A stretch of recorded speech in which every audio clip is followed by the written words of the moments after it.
नमस्कार, स्वागत है आपका एबीपी न्यूज पर। मैं हूं आपके साथ शीरीन। 2 दिनों तक पूरी दुनिया की नजर भारत पर टिकी रही।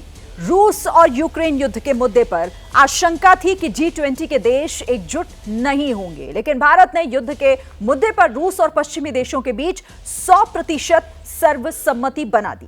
किसी ने जरा भी विरोध नहीं किया। पहले ही दिन दिल्ली डिक्लेरेशन तैयार हो गया। पूरी दुनिया ने यह माना कि यह युद्ध का युग नहीं है। आतंकवाद के हर रूप की निंदा की गई। भारत की अध्यक्षता में सबसे ज्यादा नतीजों पर G20 के नेता पहुंचे। सबसे ज्यादा मुद्दों पर सहमति बन पाई। अफ्रीकन यूनियन को जोड़कर भारत ने ग्लोबल साउथ की आवाज को बुलंद किया है। भारत मिडिल ईस्ट और यूरोप कनेक्टिविटी कॉरिडोर के जरिए चीन की विस्तारवादी सोच पर भी जबरदस्त प्रहार किया। ये मुख्य रूप से भारत की अध्यक्षता में G20 की उपलब्धियां हैं, लेकिन G20 का दिल्ली सम्मेलन शान और शौकत, मेहमान नवाजी और दुनिया को भारत की संस्कृति से रूबरू कराने के लिए भी जाना जाएगा। कैसे मोदी मैजिक छाया और भारत ने इतिहास बनाया, लेकिन उससे पहले G20 सम्मेलन की कुछ झलकियां देख लेते हैं, फिर उसके बाद इस पर बात करेंगे।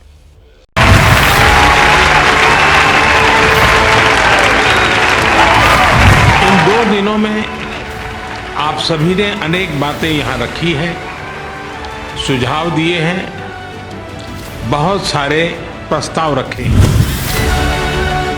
हमारी ये जिम्मेदारी है कि जो सुझाव आए हैं उनको भी एक बार फिर देखा जाए कि उनकी प्रगति में गति कैसे लाई जा सकती है। मेरा प्रस्ताव है कि हम नवंबर के अंत में G20 का एक वर्चुअल सेशन और रखें। मैं ब्राजील के राष्ट्रपति लुला डी सिल्वा को हार्दिक शुभकामनाएं देता हूं और मैं उनको प्रेसिडेंसी का केवल सौंपता हूं। वन फैमिली वन फ्यूचर का रोड मैप सुखद हो। स्वस्ति अस्तु विश्वस्य, यानी संपूर्ण विश्व में आशा और शांति का संचार हो।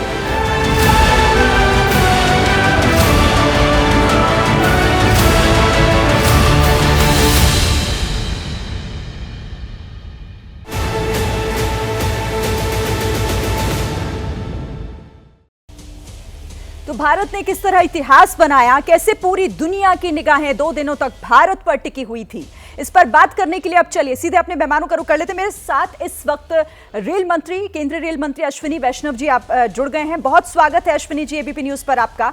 और सबसे पहले शुरुआत इसी के साथ, क्योंकि 2 दिन ऐतिहासिक समिट और इसकी सफलताएं क्या क्या रही, किस तरीके से इसे ऐतिहासिक कहा जा रहा है, मैं आपके शब्दों से ही इसे समझना चाहूंगी।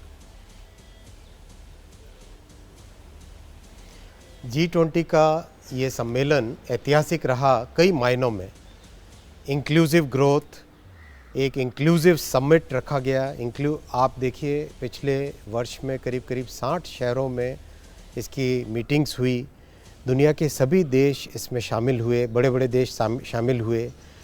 इस डिवाइडेड वर्ल्ड में एक मैसेज ऑफ यूनिटी गया और बहुत बड़े अचीवमेंट्स हुए, जैसे मिडिल ईस्ट और यूरोप के साथ भारत का एक शिपिंग और rail corridor, digital public infrastructure को रिकॉग्निशन मिला और उसका एक फ्रेमवर्क बना। तो इस तरह से बहुत बड़े विकास और भारत की जो पहचान है एक इंक्लूसिव नेशन की तरह, इंक्लूसिव ग्रोथ वाले नेशन की तरह, उसकी एक पहचान को रिकॉग्निशन मिला। अश्विनी जी, हमने देखा प्रधानमंत्री नरेंद्र मोदी ने किस तरीके से मेजबानी की अपने विदेशी मेहमानों का, उन्होंने किस तरह की खातिरदारी रही, ये पूरी दुनिया ने देखा। लेकिन ऐतिहासिक इस लिहाज से हो जाता है क्योंकि कुछ फैसले ऐसे रहे, कुछ ऐसी मंजूरियां मिली इस 2 दिनों के समिट में जिसे पूरी दुनिया सराह रही है। प्रधानमंत्री नरेंद्र मोदी की भूमिका, भारत का कद किस तरह से बढ़ा और क्या प्रधानमंत्री की उसमें भूमिका रही, कैसे इसे आप समझाएंगे? आज प्रधानमंत्री श्री नरेंद्र मोदी जी को विश्व में स्टेट्समैन की तरह माना जा रहा है। एक ऐसे नेता जो बाकी सब नेताओं के साथ बात करके बड़े बड़े डिविजन्स को भी सुलझा के सबके बीच में सामंजस्य ला के सबको एक तरीके से मैसेज ऑफ यूनिटी दे सके, उस तरीके से देखा जा रहा है। विश्व में प्रधानमंत्री श्री नरेंद्र मोदी जी के ऊपर विश्वास है जी। नेता, बाहर के नेता, सभी ग्लोबल लीडर्स ये मानते हैं कि अगर मोदी जी ने कोई बात कही है तो उस पर विश्वास करके आगे बढ़ना चाहिए। आप देखिए, डिक्लेरेशन की बात है, दिल्ली डिक्लेरेशन। दुनिया में आज कितनी भी फ्रेगमेंटेशन हो, जियोपॉलिटिकल इश्यूज हो, फिर भी इस दिल्ली डिक्लेरेशन पे सभी ने एक मत रखा और सब एक दिन पहले, समिट के एक दिन पहले ही इसके ऊपर सहमत हुए और दिल्ली डिक्लेरेशन पास हुआ। ये जो सोच है, ये प्रधानमंत्री श्री नरेंद्र मोदी जी के ऊपर जो दुनिया का विश्वास है, ये उसका परिणाम। आप कह रहे हैं कि दुनिया अब भरोसा कर रही है भारत पर, भारत के प्रधानमंत्री पर। अश्विनी जी, जिस तरह से बायलैटरल मीटिंग्स भी हुई, अमेरिका के साथ जो बाइडेन के साथ भी एक मीटिंग हुई, जिसमें, क्योंकि आप संचार मंत्री भी हैं इसलिए मेरा ये सवाल आपसे, एक सहमति भी बनी है 6G को लेकर। किसी प्रस्ताव पर कोई एक सहमत हो पाए हैं दोनों देश? क्या वो आखिर है प्रपोजल और कब तक वो लागू होगा, अगर आप हमारे दर्शकों को बताएं तो? आज अमेरिका भारत को टेक्नोलॉजी के डेवलपर की तरह देख रहा है कि भारत टेक्नोलॉजी डेवलप कर सकता है, भारत टेक्नोलॉजी को एक्सपोर्ट कर सकता है। इसीलिए अमेरिका और भारत के बीच में टेक्नोलॉजी के ऊपर कई समझौते हुए और उसमें इस G20 के दौरान 6G और 5G की टेक्नोलॉजीज़ को और विकसित किया जाए, उनको और अफोर्डेबल किया जाए, उनको ट्रस्टेड और रेजिलिएंट किया जाए, इसके ऊपर एक बहुत महत्वपूर्ण समझौता हुआ है। भारत की टेक्नोलॉजिकल पावर को इससे बहुत बड़ा रिकग्निशन मिला है। आज भारत टेलीकॉम में एक्सपोर्टर बन के उभरा है और भारत के टेलीकॉम इक्विपमेंट को अमेरिका में उपयोग में लाया जा सके, उनका एक प्रोग्राम है रिप एंड रिप्लेस, यानी जो नॉन ट्रस्टेड इक्विपमेंट है उसको हटा के ट्रस्टेड इक्विपमेंट लगाना। इसमें भारत के इक्विपमेंट की सहभागिता रहे, उसका उपयोग हो, ये भी इस समझौते में बहुत बड़ा अचीवमेंट हुआ। जी, बड़ी जानकारी आपने यहाँ पर अश्विनी जी दी है कि किस तरीके से टेक्नोलॉजी में भी हम लगातार आगे बढ़ रहे हैं और उसको लेकर भी भारत जो है वो भरोसा भारत पर लोगों का बढ़ रहा है। अच्छा, यहाँ पर ये सफल समिट, लेकिन इस सफल समिट से अश्विनी जी पड़ोसी मुल्कों को, उन मुल्कों को जो भारत की तरफ निगाहें उठाकर देखते हैं गलत तरीके से, क्या मैसेज गया आपके मुताबिक?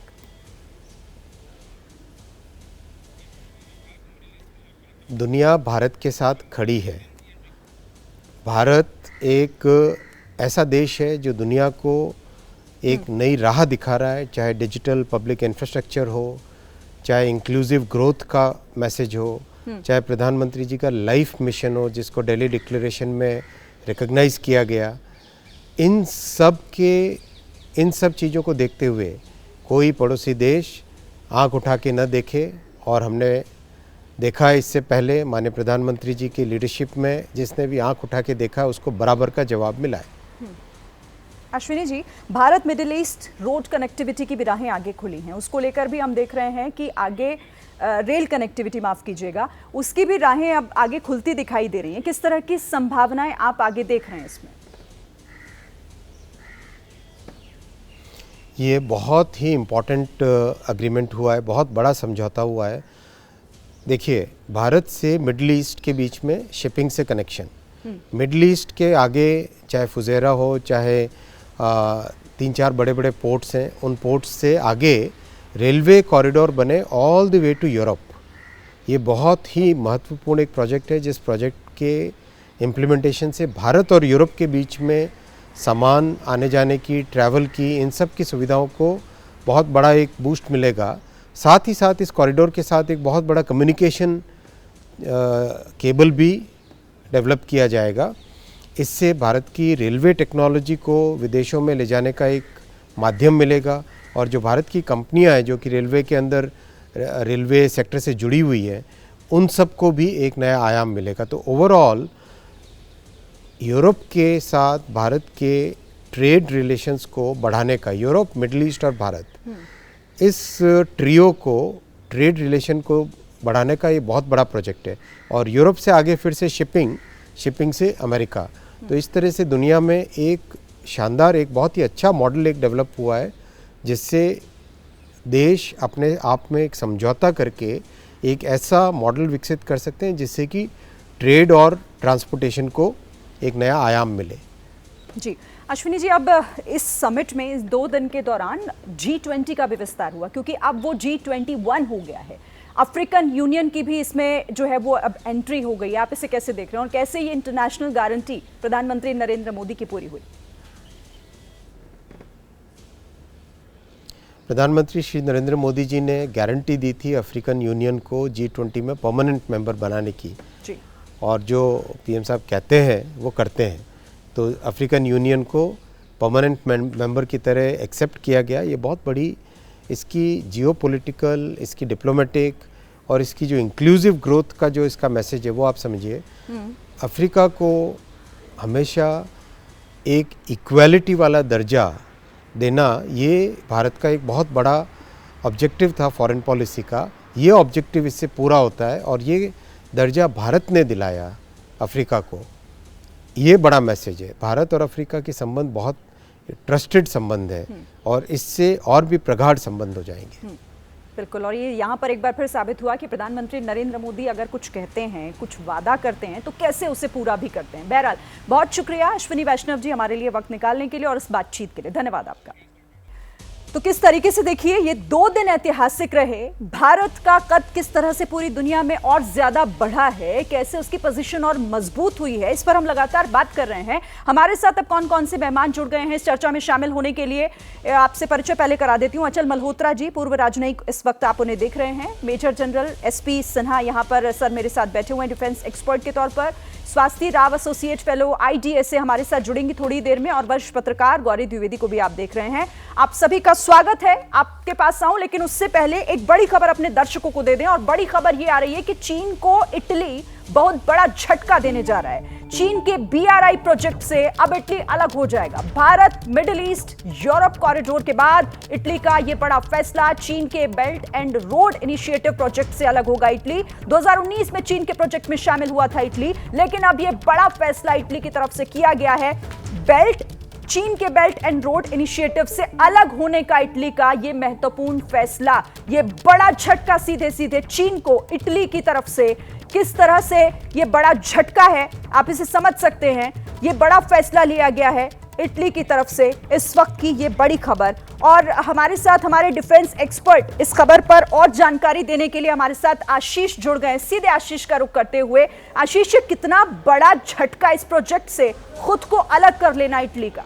बहुत बड़ा झटका ये चीन के लिए, और ये हो सकता है कि चीन के BRI के अंत की शुरुआत हो। 24 घंटे भी नहीं हुए जब इंडिया और अमेरिका और यूरोपियन लीडर्स और साथ ही साथ मिडिल ईस्ट के लीडर्स ने IMEE और economic corridor, India middle east Europe economic corridor कल लॉन्च किया G20 के साइडलाइंस पर। और ये लगभग आप मान के चलिए कि कुछ सालों में भले ही बन के आएगा, लेकिन इसने पूरी तरह से एक संकेत बिछा दिया था कि अब जो भी देश चीन के BRI और या फिर one belt one road initiative जिसे कहते हैं, या फिर बॉर्डर एंड रोड इनिशिएटिव जिसे कहते हैं, उससे कई देश, विशेष तौर पर यूरोपियन कंट्रीज, उससे बाहर आ सकती हैं। और पहला झटका लगा है इटली की तरफ से। जितनी जल्दी जॉर्जिया मेलोनी जो कि इटली की प्राइम मिनिस्टर है, उन्होंने कल 24 घंटे पहले ये लॉन्च हुआ, उसमें खुद वो पार्टिसिपेट की, और कल की कल ही चीन के प्रीमियर ली कियांग के साथ बायलैटरल में सिग्नल कर दिया कि हम तो आपके BRI प्रोजेक्ट से अब अलग होने वाले हैं। BRI प्रोजेक्ट का लगातार मिसयूज जिसे कहते हैं चीन लगातार करते रहा है, चाहे वो पाकिस्तान हो या फिर बाकी कोई देश। और इसी के मद्देनजर बड़े जो डेमोक्रेसीज हैं उन सब ने मिलके चीन के BRI को लेकर एक ऑप्शन निकाला था, और उस ऑप्शन के बाद में रिजल्ट दिखना शुरू हो गया। ठीक है, शुक्रिया आपका आशीष फिलहाल इस जानकारी के लिए। तो ये बड़ा झटका है किस तरीके से, और ये महत्वपूर्ण फैसला इटली की तरफ से क्यों लिया गया, ये समझने के लिए अब मैं SP सिन्हा सर आपके पास आती हूँ। ये आप इस फैसले को किस तरीके से देख रहे हैं? इटली ने ये कदम जो उठाया है वो झटका किस तरह से चीन के लिए? इसकी चोट बहुत गंभीर है, चीन पे बहुत बड़ी चोट पड़ी है। देखिए, चीन जो बेल्ट रोड इनिशिएटिव था चीन का, वो बहुत साजिश तरीके से ये बनाया गया था। पहला कि चीन फंड करेगा, बट ये जो फंड है वो कर्ज की तरह होगा। हम डेवलप कर रहे हैं इंफ्रा, हम पैसा दे रहे हैं, लेकिन ये कर्ज है और उसका बहुत हाई रेट ऑफ रिटर्न, जैसे पाकिस्तान के केस में। और इसीलिए तो इमरान खान ने CPC बंद कर दिया था, Imran Khan as prime minister बंद कर दिया था। तो इसका एम था पूरा अफ्रीका को कैप्चर करो, ग्वाडर पोर्ट को फंक्शनल करो, अपनी आर्थिक व्यवस्था ठीक करो, सी मतलब साउथ साइड से सी में एक्सेस लो, अपना धंधा बढ़ाओ। मैन्युफैक्चरिंग हब तो वो था ही, लेकिन आप मैन्युफैक्चर कर, लेकिन दुकानदारी तो करनी है, बेचनी तो है, तो बेचने के लिए यूरोप जाना जरूरी है। तो वो समझता था कि बलूचिस्तान, पाकिस्तान, अफगानिस्तान रोड कम्युनिकेशन बहुत सेफ नहीं है, तो बॉर्डर से सीधे सुएज कैनाल की तरफ जाओ, यूरोप जाओ, ये सोचा था। इसका सबसे बड़ा ब्रह्मास्त्र आंसर दिया मोदी जी ने कि जो इंडिया मिडिल ईस्ट और जो यूरोप कॉरिडोर बना रहे हैं, और ये दो हिस्सों में है, एक ईस्ट कॉरिडोर है और एक है नॉर्दर्न कॉरिडोर। जो ईस्ट कॉरिडोर है वो हिंदुस्तान से लेके मिडिल ईस्ट, और जो नॉर्दर्न है वो मिडिल ईस्ट से लेके आपका यूरोप। तो ये उसके बाद अमेरिका भी ये कॉरिडोर टच करेगा। बट सबसे बड़ी बात है जो चीन को एक और सरदर्द का जो कारण है, वो मैं देख रहा हूँ कि जो अमेरिका से हमने बातचीत किया है कि G414 इंजन तेजास के लिए और एडवांस मीडियम कॉम्बैट एयरक्राफ्ट के लिए, और quantity 31 of MQ-9 arm drones जो हम लेने की बात कर रहे हैं, ये बहुत बड़ा संदेश है। देखिए आने वाले दिनों में ड्रोन्स एक बहुत गेम चेंजर साबित होगा बैटलफील्ड में, और जिस तरह रफ्तार से हमको अपना ड्रोन्स कैपेबिलिटी बढ़ाना चाहिए था, अनफॉर्चुनेटली हम लोग बढ़ा नहीं पाए। टर्की हमसे आगे है, पाकिस्तान टर्की से ड्रोन्स लेता है, तो हम डेवलप कर रहे हैं और बहुत तेज गति से डेवलप कर रहे हैं। तो MQ-9 का यदि TOT हमारे पास आ जाता है, ट्रांसफर ऑफ टेक्नोलॉजी, यहाँ हम मैन्युफैक्चरिंग शुरू करते हैं, तो हम रिवर्स इंजीनियरिंग करके या अमेरिका की मदद से हम अपना state of the art technology develop कर सकते हैं, जो कि गेम चेंजर साबित होगा। ठीक है सर, आप कह रहे हैं कि ये बहुत बड़ा गेम चेंजर आगे साबित होगा। ठीक है, अब मैं आगे मेहमानों का रुख करती हूँ। स्वास्थ्य राव भी हमारे साथ जुड़ गए हैं, लेकिन पहले अचल मल्होत्रा जी के पास आते हुए। अचल मल्होत्रा जी, क्योंकि जिसको लेकर संशय बना हुआ था, जिस G20 डिक्लेरेशन को लेकर, वो पहले ही दिन पास हो जाता है, उस पर तालियों के साथ उसका स्वागत किया जाता है जैसे ही प्रधानमंत्री उसकी घोषणा करते हैं। सर, ये कितना महत्वपूर्ण था और ये कैसे संभव हो पाया? अचल जी। देखिए, मैं आपके दर्शकों से बता दूं कि ये पहले ही दिन नहीं हुआ, इसके पीछे बहुत मेहनत लगी है।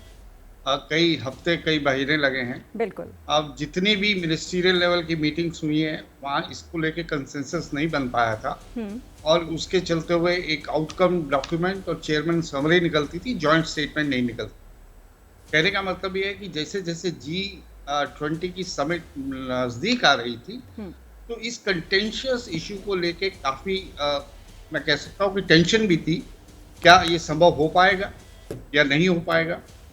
तो अगर आप इस कंटेंशियस इशू पे 8 पैराग्राफ जो हमने फाइनली इसके अंदर इनकॉर्पोरेट किए हैं, अगर उसे ध्यान से पढ़ें तो इतनी स्किलफुली ड्राफ्टेड है कि इससे बढ़िया जो कंसेंसस बिल्डिंग की प्रोसेस हो ही नहीं सकती।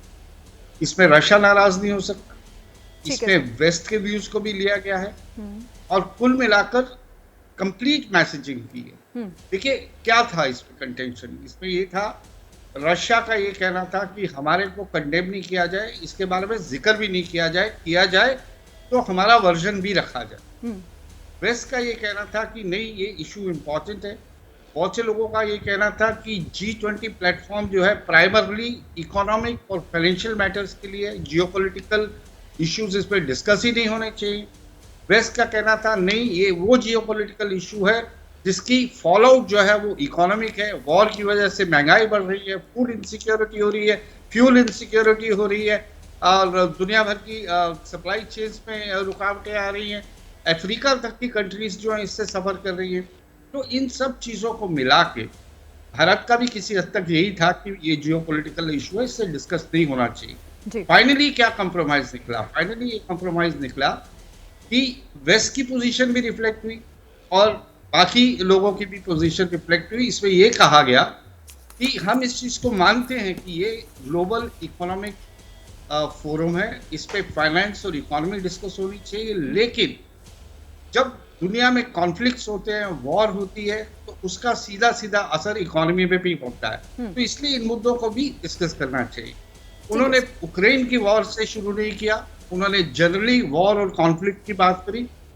एक्चुअली बहुत लंबी डिस्कशन है, आप पता नहीं उतना टाइम मुझे दे पाएंगे या नहीं सर, इस पर बात मैं ये कहना चाह जी, बहुत ही डिप्लोमेटिकली, जो डिप्लोमेसी के पॉइंट ऑफ व्यू से बहुत ही बड़ी अचीवमेंट है, बहुत ही स्किलफुली ड्राफ्टेड है, कोई भी नाराज नहीं किया। क्लीन डिक्लेरेशन आई है, कोई एस्ट्रिक नहीं, कोई फुटनोट नहीं। बिल्कुल। और ये अपने आप में इंटरनेशनल मल्टीलेटरल डिप्लोमेसी में इसे बहुत बड़ी उपलब्धि माना ये बड़ी उपलब्धि। और जितने बिल्कुल, और यही देखिए राष्ट्राध्यक्ष जो, क्योंकि आधी दुनिया ऐसा लग रहा था जैसे वो भारत में इकट्ठा हो गई है, सभी के राष्ट्राध्यक्ष जिस तरह से इस समिट की तारीफ कर रहे थे, प्रधानमंत्री नरेंद्र मोदी की तारीफ कर रहे थे, और कामयाबी किस तरह से देखी गई वो साफ समझ भी आ रहा था। गौरी जी हमारे साथ हैं, गौरी जी से इस पर वो कहना भी कुछ चाह रही हैं। गौरी जी, आपका रिएक्शन भी और साथ ही आप अपनी बात भी रख लीजिए। जी शिरीन जी, मैं बीआरआई वाले इशू पे कुछ बोलना चाहूंगी। वो ये कि इटली का बीआरआई में जुड़ना 2019 में और अब 2023 में बीआरआई से निकलना, दोनों बहुत बड़ी बात है। इटली एक G7 कंट्री है, तो जब वो बीआरआई में आई तो तब लगा कि चाइना के इस ग्लोबल एजेंडे को एक बहुत बड़ा थम्स अप मिला। और अब प्राइम मिनिस्टर मेलोनी का ये निर्णय कि वो बीआरआई से निकलेंगी, ये एक बहुत महत्वपूर्ण निर्णय है और इसमें आगे जाके भारत का बहुत बड़ा योगदान रहेगा। क्योंकि जो हम कनेक्टिविटी की बात कर रहे हैं उसमें इंडिया का जुड़ना मतलब बीआरआई का एक काउंटर निकालना।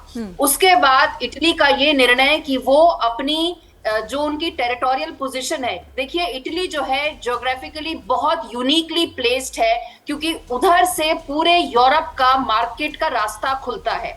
तो अगर इटली ये निर्णय लेता है कि वो चाइना के बीआरआई से हटेगा और वो रास्ता नहीं देगा चाइना को इतनी आसानी से, उससे इंडिया की मैन्युफैक्चरिंग और इंडिया की इंडस्ट्री का रास्ता खुलता है। तो इंफ्रास्ट्रक्चर के तौर से इंडिया के लिए एक बहुत बड़ी बात है। इटली और इंडिया के मुझे लगता है रिलेशंस आगे जाके बहुत मजबूत होंगे, क्योंकि इंफ्रास्ट्रक्चर, मैन्युफैक्चरिंग, डिफेंस, ये तीनों चारों क्षेत्रों में इंडिया और इटली आगे बहुत ज्यादा एक साथ उनका एक मीटिंग ऑफ माइंड्स होगा। क्योंकि दोनों हेड्स ऑफ स्टेट में अब इस तरह की क्लैरिटी है कि उन्हें चाइना के अगेंस्ट अगर कुछ काउंटर करना है तो एक साथ काम करना है। तो उसके लिए मुझे लगता है इंडिया और इटली के रिलेशंस भी आगे जाके बहुत गहरे और होंगे, और इंडिया जो है ये इस प्रोजेक्ट के थ्रू बीआरआई का एक काउंटर बनाने में बहुत सक्षम होगा। ठीक है गौरी जी, आप रहिए हमारे साथ। स्वास्थ्य जी का मैं रुख कर लेती हूँ। स्वास्थ्य जी, लगभग हमारे सभी मेहमान ये मान रहे हैं और ये कह रहे हैं कि ये बहुत सफल समिट था और ये अब भारत की पोजीशन को और मजबूत करेगा ग्लोबली आने वाले समय में। आपको क्या लगता है? आपका मतलब जो कनेक्टिविटी प्रोजेक्ट यहाँ पे डिस्कस हो रहा है उससे मतलब है आपका, राइट? जी, मैं इस 2 दिन के पूरे समिट से जुड़ा हुआ मेरा सवाल है। अच्छा, ओके, माफ करेगा, मैं भी जुड़ी हूँ, जैसे मैं फॉलो कर रही हूँ कि आपसे आप डिस्कशन चल रहा है। बिल्कुल, मैं पहले इसको कई बार कह चुकी हूँ कि G20 का जो एजेंडा है वो तो हमने फॉरवर्ड किया ही है, जहाँ पे फाइनेंस ट्रैक्स हैं, और आपने देखा कि जो पूरा जॉइंट डिक्लेरेशन है उसमें तकरीबन 80 से 85 उसके पॉइंट्स हैं, जहाँ पे अलग अलग बातों के बारे में चर्चा करी गई है। तो वो तो अपनी जगह है ही, लेकिन उसके अलावा जो बिग टिकट अनाउंसमेंट्स हैं वो इम्पोर्टेंट है बहुत ज्यादा। जो बिग टिकट अनाउंसमेंट्स हैं वहां पे आप देखेंगे कि जो कनेक्टिविटी प्रोजेक्ट के बारे में भी गौरी जी डिस्कस कर रही थी, और ये है इम्पोर्टेंट। देखिए, इसमें केवल ये महज एक कनेक्टिविटी प्रोजेक्ट नहीं है, ये एक पूरा का पूरा जियोपॉलिटिकल पोस्चरिंग है। कैसे है, मैं थोड़ा सा आपको बताती हूँ कि पहले तो आप ये समझें कि यूरोपियन यूनियन पूरा का पूरा अपने सारे मेंबर स्टेट्स के साथ काफी डिपेंडेंट रहा है चाइना के ऊपर। 2008-2009 के बाद जब एक बहुत बड़ी फाइनेंशियल क्राइसिस आई थी अमेरिका में, और उसके बाद ग्रीक फाइनेंशियल क्राइसिस, ग्रीस को बहुत बेल आउट करना पड़ा था, और वही दौर है तकरीबन 2010-11-12 के आसपास जब चाइना का एफडीआई यूरोप में बढ़ने लग गया। खैर, 2016-17 के आसपास बहुत सारे जो यूरोपियन देश हैं उन्होंने चाइना पर अपनी स्ट्रैटेजी को दोबारा असेस करना शुरू किया, और उसके बाद ये भी गौर करने वाली बात है कि G7 में से सिर्फ और सिर्फ इटली ही एक ऐसा मेंबर था जिसने बीआरआई के प्रोजेक्ट को डायरेक्टली ज्वाइन किया था। बाकी जो यूरोपियन है वो केवल ईस्ट यूरोपियन मेंबर्स ने ज्वाइन किया था बीआरआई को, लेकिन G7 में से सिर्फ इटली ने किया था। और जब ये चाइना असेसमेंट स्ट्रैटेजीज के रिजल्ट आने लग गए धीरे धीरे, तब फिर इटली ही एकमात्र ऐसा कंट्री है जिसने उसके बाद 2019 में ज्वाइन करने के बाद ये कहा कि अब जब बीआरआई का इनका पहला ये लैप्स करेगा तो उसको रिन्यू नहीं करेंगे और वो उससे विड्रॉ कर लेंगे। इसी के बरक्स, इसी के दूसरी तरफ यूरोप क्या कर रहा है, यूरोप बाकी दुनिया में कनेक्टिविटी प्रोजेक्ट अपने लॉन्च कर रहा है। एक ट्रांस अफ्रीका कॉरिडोर है जो यूरोप ने लॉन्च किया है। उसके अलावा भारत के साथ, जापान के साथ बहुत सारे ऐसे अपने जो ट्रस्टवर्दी पार्टनर्स हैं उनके साथ एक कनेक्टिविटी प्रोजेक्ट, ऑलरेडी कनेक्टिविटी बहुत सारी पार्टनरशिप चल रही हैं। अब ऐसे में आता है ये कनेक्टिविटी प्रोजेक्ट जो यूएस द्वारा सपोर्टेड है, जिसमें भारत है, मिडिल ईस्ट के 2 कंट्रीज हैं, फ्रांस, जर्मनी, इटली ने ऑलरेडी इस पे साइन करा है, यूरोपियन यूनियन है, और आगे आने वाले वक्त में आप देखिएगा इसमें ग्रीस भी आएगा, क्योंकि वहां पे भी, यूरोप पे भी बहुत समीकरण जल्दी से बदल रहा है यूरो रशिया यूक्रेन वॉर के बाद। और ये पूरा का पूरा जो आपको दिख रहा है, अगर मैं अपनी बात को कंक्लूड करूं, तो पूरा का पूरा जो ये है, ये चाइना +1 डाइवर्सिफिकेशन, जिसके बारे में बहुत बात होती है कि चाइना +1 स्ट्रैटेजी क्या होगी, उसका एक बहुत ही अच्छा उदाहरण है। क्योंकि ये तो सबको पता है कि आप चाइना से डीकपल नहीं कर सकते, आपकी इकोनॉमिक डिपेंडेंस है, लेकिन इसी तरह के जो प्लान है जिसके जरिए आप चाइना के इकोनॉमिक डोमिनेशन को आप एक ढंग से काउंटर कर सकते हैं, और ये इसका एक बहुत अच्छा प्रदर्शन है। तो मैं कहूंगी कि बहुत ही बड़ा बिग टिकट अनाउंसमेंट है, और इसका जो असर है वो इससे और बढ़ जाता है, क्योंकि शी जिनपिंग खुद नहीं आए थे और भारत में होने वाली इस ऐतिहासिक G20 समिट को अंडरमाइन कर रहे थे, उनके माउथपीसेस भी अंडरमाइन कर रहे थे। तो इसको मैं कहती हूँ कि सोने पे सुहागा महसूस होता है। और उसके अलावा पैसिफिक यूनियन का आना है, ये भी एक लास्टिंग लेगेसी रहेगी भारत की अध्यक्षता की। ठीक है स्वास्थ्य जी। एसपी सर, आपसे इस पर बात करते हुए कि जो कहा कि ये सोने पर सुहागा है, और सर ये जो चाइना की जो ये विस्तारवादी नीति रही है, जो मनमाना रवैया रहा है, ये उस पर कितनी बड़ी चोट, और अब क्या लोगों ने एक वो रास्ता ढूंढ लिया है कि कैसे अब धीरे धीरे ही सही लेकिन चीन को साइड करना है, और उसका क्या वैकल्पिक व्यवस्था हो सकती है, उस पर विचार करना है? देखिए, चीन की जो ग्रैंड स्ट्रेटजी है माओ से तुंग के ज़माने से, वो स्ट्रेटजी है जोंगुआ। जोंगुआ मतलब चाइनीज़ वर्ड है, इसका मतलब है चीन वर्ल्ड का सुपर पावर नंबर 1 बने। उसी से जन्म लेता है विस्तारवाद, और वो 2 सलामी स्लाइसिंग, 2 कदम आगे सब उसी चीज़ में इन्वॉल्व है। अब आते हैं, चीन को शक्ति कहाँ से मिलता है? आर्थिक शक्ति। चाहे पाकिस्तान हो, पैसा फेंकता है और उसका लॉयल्टी खरीद देता है। श्रीलंका में पैसा लॉयल्टी खरीदता है, तो वो शक्ति आती है, और उसको ज़्यादा ऑगमेंट करने के लिए और शक्ति का इजाफा करने के लिए उसने BRI बनाया। तो जब हम तो 2 तरह से मोदी जी ने चोट मारा है चीन को। जो हम India middle east Europe corridor की बात कर रहे हैं, उससे ग्वाडर पोर्ट का इंपॉर्टेंस खत्म, जब ये फंक्शनल हो जाएगा तो खत्म।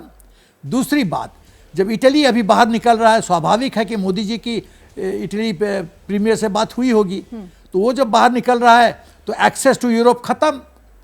Manufacturing hub Modi ji attract कर रहे हैं हिंदुस्तान की तरफ, तो मैन्युफैक्चरिंग हब खत्म।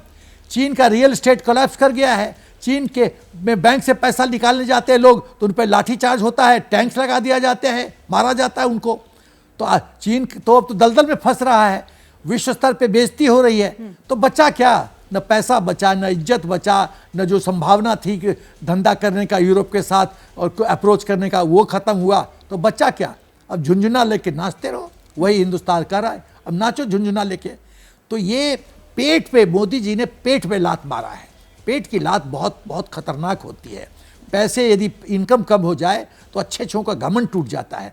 वही मोदी जी कर रहे हैं, जो कि उल्लेखनीय है। बड़ी उपलब्धि भी है ये जाहिर तौर पर। अचल जी, आपके पास आती हूँ, ये इसको इस तरीके से आप समझाइएगा कि भारत की सरजमी से, और जब उस समिट की मेजबानी भारत कर रहा हो, उसके बाद इस तरह का फैसला लेना, इटली के राष्ट्र प्रमुख की तरफ से ये बड़ा फैसला कि हम अब इस प्रोजेक्ट से बाहर निकल रहे हैं, ये कितना बड़ा मैसेज जाएगा सर? इसका असर क्या होगा आने वाले समय में? देखिए, आज जो ये फैसला लिया गया एक कंटिन्यूअस प्रोसेस है, उसका रिजल्ट है। जब BRI फ्लोट हुआ था तो उस समय इसके पीछे जो चाइना की भावना शायद उतनी खुल के नहीं आई थी। ऐसा लगा था कि बहुत ही बहुत ही एम्बिशियस एक प्रोजेक्ट है जो वर्ल्ड कनेक्टिविटी को ध्यान में रख के किया जा रहा है। लेकिन जब धीरे धीरे इसकी परतें खुलने लगी, ये बात समझ में आने लगी कि इसका जो असली मकसद तो एक ही है, सिर्फ चाइना और सिर्फ चाइना को बेनिफिट करना, और इसके चलते हुए जैसा कि जनरल साहब ने भी बताया, छोटी बड़ी कंट्रीज को एनस्लेव करना, उन्हें उनका आर्थिक रूप से अपना गुलाम बनाना, और जब वो पे नहीं कर पाए तो फिर उसकी जो है एसेट्स एक्वायर कर लेना। श्रीलंका का एग्जाम्पल है, पोर्ट्स है, वहाँ के एयरपोर्ट है। तो जब, और उसके बाद जब कोविड, खासतौर से जब कोविड के बाद तो एंटी चाइना सेंटिमेंट बना और उसमें ये रियलाइजेशन हुई पूरे विश्व को, अमेरिका, यूरोप को, कि सालों साल तक उन्होंने चाइना को गले लगाकर उसे मैन्युफैक्चरिंग हब, दुनिया की मैन्युफैक्चरिंग फैक्ट्री बना दिया है। और अब चाइना उस पोजीशन में है कि अगर वो supply chains, global value chains में अगर रुकावट डाल दे तो पूरी दुनिया पे उसका असर हो सकता है। और इसके चलते हुए तभी से रियलाइजेशन हुई, पैरेलली ये भी था कि चाइना विस्तारवाद की नीति अपना रहा है, बहुत अग्रेसिव हो रहा है साउथ चाइना सी में, हिमालय में, हमें लेकर, आसियान देशों को लेकर। तो इन सब का क्यूमुलेटिव असर ये हुआ कि फिर इसे चाइना को कंटेन कैसे किया जाए, चाइना को कन्फ्रंट कैसे किया जाए, चाइना को कंट्रोल कैसे किया जाए। तो चाइना की हर तरह जो चाइना की पॉलिसीज है उसको कंटेन करने के लिए अलग अलग सेगमेंट्स में पॉलिसीज इवॉल्व होनी शुरू हुई। क्वाड का फॉर्मेशन हुआ। क्वाड का फॉर्मेशन सीधा सीधा चाइना के लिए मैसेज था कि आपकी जो एग्रेसिवनेस है, जो आप ये विस्तारवाद की नीतियां साउथ चाइना सी, इंडो पैसिफिक में कर रहे हैं, उसको काउंटर करने के लिए। हमने कभी नाम से नहीं बोला चाइना, बट सब जानते, दुनिया जानते कि इसके पीछे मकसद क्या था। इसी तरह से कुछ साल पहले एक ये भी बात हुई थी कि हमें कुछ ऐसा फंड बनाना चाहिए जिससे अब डेवलपिंग कंट्रीज को जो उनके प्रोजेक्ट्स हैं एक अच्छी शर्तों पे उनको फाइनेंस कर पाए। और इनफैक्ट हम जो बात करते हैं, हम भी तो यही कहते हैं ना कि ये आपका वर्ल्ड बैंक है, आपका इंटरनेशनल मॉनिटरी फंड है, यहाँ पे आप जो फंडिंग करते हैं डेवलपिंग वर्ल्ड की वो बायस्ड होती है। उसके चलते हुए हमने ब्रिक्स में न्यू डेवलपमेंट बैंक बनाया। तो मतलब कहने का मतलब है थोड़ी थोड़ी करके चाइना को कंटेन करने के ध्यान में रखे, अल्टीमेट ऑब्जेक्टिव चाइना को कंटेन करने के तो बहुत सारे मेजर्स लिए जा सकते। ठीक है, तो इसको भी आप उसी में देखिए। जब इटली ने ज्वाइन किया था तो उस समय जो उनके प्रधानमंत्री थे वो टोटली चाइना प्रो चाइनीज, वो चाइना की गोद में गिरे हुए थे। तो बहुत लोग हैरान हुए थे कि यूरोप की एक इतनी बड़ी कंट्री जो है कैसे चाइना के ट्रैप में जा रही है। बट अब सबको उसको भी रियलाइजेशन हुई है कि अगर G7 का पार्ट रहना है, अल्टीमेटली अगर उसे यूरोप से एसोसिएट करना है, यूरोपियन यूनियन के साथ रहना है, तो उसे अपने इंटरेस्ट भी देखने हैं और अपनी उस ग्रुपिंग के इंटरेस्ट भी देखने हैं। तो आई थिंक G20 और इंडिया के हमारी सॉइल पे इससे बढ़िया कोई और मौका हो नहीं सकता था कि इसे साथ ही साथ जैसे ये MOU हुआ, चाइना के लिए मैसेज सभी देना चाहते थे। आपकी बात पर गौरी जी शायद कुछ ऐड करना चाह रही हैं, एक बार उनको भी सुन लेते हैं। गौरी द्विवेदी जी, शिरीन जी, ये बात अचल जी की सही है कि जिस दिन से इटली ने BRI ज्वाइन किया 2019 में, तब से back channel communications G7 countries की बहुत रही हैं, क्योंकि G7 नेशन का BRI से जुड़ना, जैसा मैंने पहले भी कहा था, एक बहुत बड़ा सिग्नल जा रहा था चाइना को। और अब इटली का उससे निकलना अपने आप में एक बहुत बड़ा संकेत है। एक बात मैं और कहना चाहूंगी कि BRI का काउंटर, अगर जिस तरह से ये एक कनेक्टिविटी प्रोजेक्ट बनेगा, इसमें आगे जाके जैसे जैसे और कंट्रीज जुड़ती जाएंगी, जैसे जैसे और इन्वेस्टमेंट अपॉर्चुनिटीज जुड़ती जाएंगी और मल्टीलैटरल लोन्स आते जाएंगे, अपने आप BRI और पूरे ओबोर की वैल्यू, प्रोस्पेक्ट, अपॉर्चुनिटी सब कम होती चली जाएगी। क्योंकि ये एक ऑल्टरनेटिव है जिसमें देशों को ऋण के नीचे, ऋण के बोझ में दबाया नहीं जाएगा जैसा BRI कर रहा है। ये अपने आप में एक बहुत अच्छा ऑल्टरनेटिव बनेगा डेवलपिंग कंट्रीज के लिए। और मुझे लगता है G20 की सदस्यता और G20 की अब आगे की जो रोडमैप है उसमें ये होगा कैसे डेवलपिंग कंट्रीज को फंडिंग दी जाए, कैसे मल्टीलैटरल इंस्टीट्यूशंस के द्वारा जितने भी विकासशील देश हैं उनको किस तरह से बेहतर दामों पर, बेहतर दरों पर ब्याज दिया जाए, ताकि वो चाइना के थ्रू, BRI के थ्रू डेट के बोझ के तले नहीं दबते चले जाए। मुझे लगता है आगे जाके इस पे बहुत काम होगा और भारत की के अंदर इसमें मुझे लगता है भारत का बहुत योगदान रहेगा, क्योंकि डेवलपिंग कंट्रीज को किस तरह की फंडिंग की रिक्वायरमेंट्स है ये इंडिया बहुत अच्छे से जानता है। और इस कनेक्टिविटी प्रोजेक्ट के माध्यम से जैसे जैसे और कंट्रीज जुड़ती जाएंगी, वैसे वैसे BRI की इंपॉर्टेंस अपने आप कम होती चली जाएगी। जी बिल्कुल। और स्वास्तिराव जी, आप ही के पास आ रही हूँ, आप क्या कहना चाहती हैं इस पर? थोड़ा सा हम लोग को रियलिस्टिक होने की जरूरत है। देखिए, अभी इटली के बारे में चर्चा हो रही है, तो मैं यहाँ पे ये भी शेयर करना चाहती हूँ कि यहाँ पर बात मल्टीलैटरल जो इकोनॉमिक डोमिनेशन का प्रोजेक्ट है BRI, हम उसके संदर्भ में कर रहे हैं। बायलैटरल ट्रेड अगर आप देखेंगे इटली और चाइना की, तो वो पहले 50 बिलियन थी 2 साल में, इस समय 80 बिलियन पहुंच गई है। तो कहने का मतलब है कि जो यूरोपियन पार्टनर्स हैं वो चाइना के साथ बायलैटरल ट्रेड के रूप में तो ऑलरेडी एंगेज हैं, और चाहे वो जर्मनी हो चाहे वो फ्रांस हो, वो इससे चिंतित हैं कि भाई हम वहां से ट्रेड अपनी कम नहीं कर पा रहे, इधर हमारे रशिया यूक्रेन वॉर के बाद एनर्जी की प्राइसेस बढ़ रही हैं, तो हमको अपना मैन्युफैक्चरिंग बेस चाइना शिफ्ट करना पड़ रहा है। तो जिस चीज से हम बचना चाहते थे हम उसी कुएं में कहीं ना कहीं गिर रहे हैं। तो ये बात भी एक जगह तय है। इसीलिए आप देखें कि लगातार ये जो कंट्रीज हैं ये इंडो पैसिफिक की तरफ रुख कर रही हैं, अपनी इकोनॉमिक सिक्योरिटी को लेकर काफी चिंतित हैं। इसके साथ साथ आप देखिए कि जर्मनी ने अभी चाइना स्ट्रैटेजी अपनी रिलीज करी है, और जिसमें बाकायदा वहां का जो कॉर्पोरेट सेक्टर था उसकी लॉबिंग से उसका जो हार्श टोन था उसको काफी डाइल्यूट किया गया है, क्योंकि फोक्सवैगन हो या इस तरह के जो बड़े जर्मन जायंट्स हैं वो कहते हैं कि BASF जो केमिकल जायंट है जर्मनी का, वो कहता है कि भाई अगर हम चाइना में नहीं करेंगे मैन्युफैक्चरिंग, अपनी बेस को शिफ्ट करेंगे, तो यूरोप में जो हमारी कॉस्ट है वो सस्टेनेबल नहीं है। तो मेरा कहने का मतलब है कि आप ये समझें कि ये जो मुल्क है इन मुल्कों का बायलैटरल ट्रेड अभी भी ज्यादा है। पूरा यूरोपियन यूनियन का भी बायलैटरल ट्रेड चाइना से बहुत ज्यादा है। बात यहाँ हो रही है कि यूरोपियन, आप रियलिस्टिक होने की बात कर रही हैं स्वास्थ्य जी, और अचल जी इस पर जवाब भी देना चाह रहे हैं। तो G20 समिट और 2 दिनों तक भारत ने जिस तरीके से दुनिया को यह दिखा दिया कि कैसे इतिहास रचा जा सकता है, कई महत्वपूर्ण फैसले और कई ऐसे जो यहां पर हमने देखा कि भारत जो कहता है दुनिया कैसे उसे सुनती है और उस पर अमल भी करती है।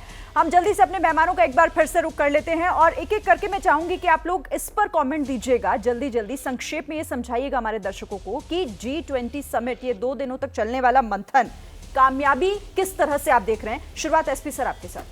पहला चीज, हिंदुस्तान की नई पहचान, नया नाम तो था लेकिन सर्कुलेशन में नहीं था, भारत। दूसरी बात, ग्लोबल साउथ का अब भारतवर्ष जो है वो लीडर बन गया है। भारत वॉइस बन गया है उन देशों का जो गरीब हैं, कमजोर हैं, चाहे वियतनाम हो चाहे अफ्रीकन के नेशंस हो। उसके बाद भारत आज सेंटर स्टेज ऑक्यूपाई कर लिया है वर्ल्ड लीडरशिप का। विश्व अब भारत की बात सुनेगा बहुत गंभीरता के साथ। जिस तरह से हमने अपने संस्कृति को, फूड, अपना हैबिट्स को, ये सब डिस्प्ले किया है, उससे, और नालंदा यूनिवर्सिटी की बात की, ऐसी बात की, उससे टूरिज्म बढ़ेगा, आर्थिक विकास बढ़ेगा। जिस तरह से India, Bharatvarsh, middle east, Europe corridor की बात हुई है, वो चीन के पेट पे लात मारेगा। और वसुधैव कुटुंबकम, ह्यूमन सेंट्रिक अप्रोच। G20 पहले खाली पैसे की बात करता था, मोदी जी ने मानवता का फैक्टर लाया है, और अब विश्व गुरु ही नहीं, मोदी जी ने कहा कि हम विश्व मित्र हैं। ये बड़ी बात आप कह रहे हैं, और ये आपके हिसाब से सबसे बड़ी कामयाबी है। जल्दी से अचल जी आप भी बताइए, आपके हिसाब से सबसे बड़ी कामयाबी समिट की क्या रही? देखिए, इस समिट के बाद जो हमारे लिए पहली बार है और 20 साल में एक बार आती है, मुझे लगता है हम उस श्रेणी में बैठ गए हैं जिसे हम कहते हैं कि rule makers. We are no more rule takers. अब जो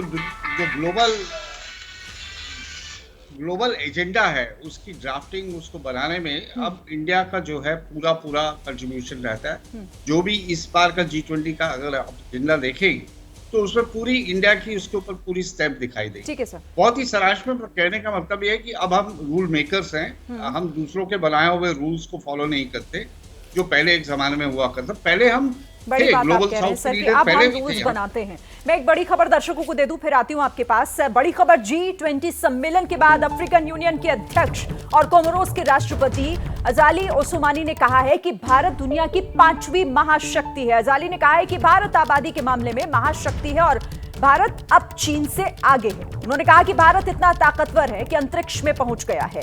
ये बड़ी जानकारी आपको हम दे रहे हैं। अफ्रीकन यूनियन के अध्यक्ष और कोमोरोस के राष्ट्रपति अजाली ओसुमानी ने यह बड़ा बयान देते हुए कहा है कि भारत दुनिया की 5वीं महाशक्ति। जल्दी इस पर गौरी जी पहले आपका रिएक्शन और उसके बाद स्वास्थ्य के पास आते हैं। जी, ये अपने आप में बहुत बड़ी बात है कि अफ्रीकन यूनियन की सदस्यता फाइनली इंडिया की प्रेसिडेंसी के अंदर हुई। इससे 2 बहुत महत्वपूर्ण बातें हुई इस बार के G20 समिट में श्रीन जी। पहली चीज तो ये कि हम देखते आ रहे हैं कितने दशकों से UN सिक्योरिटी काउंसिल को हाईजैक कर रखा है चाइना ने। इंडिया कहीं ना कहीं अपने आप को UN में अपनी बात पूरी तरह से नहीं रख पाता है। उसको काउंटर करने के लिए G20 एक अपने आप में बहुत बड़ा प्लेटफॉर्म बन गया है एट पार विद यूएन। अब यूएन सिक्योरिटी काउंसिल में इंडिया की अगर बात नहीं सुनी जाएगी तो उसे किसी और का मोहताज होने की जरूरत नहीं है। G20 बिल्कुल महत्वपूर्ण बात आपके मेरे पास समय कम है। स्वास्थ्य जी का भी यहाँ पर एक कमेंट इस पर ले लूं। 5वीं महाशक्ति भारत, स्वास्थ्य जी। बिल्कुल बिल्कुल शिरीन, इसमें कोई डाउट नहीं है, ऐतिहासिक रहा है हमारे लिए G20। इसका सारा जॉइंट डिक्लेरेशन, इसके जो बिग टिकट अनाउंसमेंट्स है, भारत की लास्टिंग कंट्रीब्यूटिंग देखिए लेगेसी इंपॉर्टेंट होती है। G20 की अध्यक्षता तो कल ब्राजील के पास होगी, परसों साउथ अफ्रीका के पास, और इस तरह से निरंतर ये रोटेशन में रहेगी। लेकिन बात ये होती है कि आपने G20 में अपना कॉन्ट्रीब्यूशन क्या दिया। तो भारत के, जैसा गौरी बता रही थी कि अफ्रीकन यूनियन भारत ने सिर्फ प्रॉमिस ही नहीं किया, सिर्फ वायदा ही किया, उसमें खरा। स्वास्थ्य जी माफी के साथ रोकूंगी आपको, वक्त की कमी है मेरे पास, वक्त इतना ही था। बहुत बहुत धन्यवाद आप सभी का हमारे साथ जुड़ने के लिए और इस चर्चा में शामिल होने के लिए। एबीपी न्यूज पर खबरें आगे भी जारी रहेंगी। फॉरन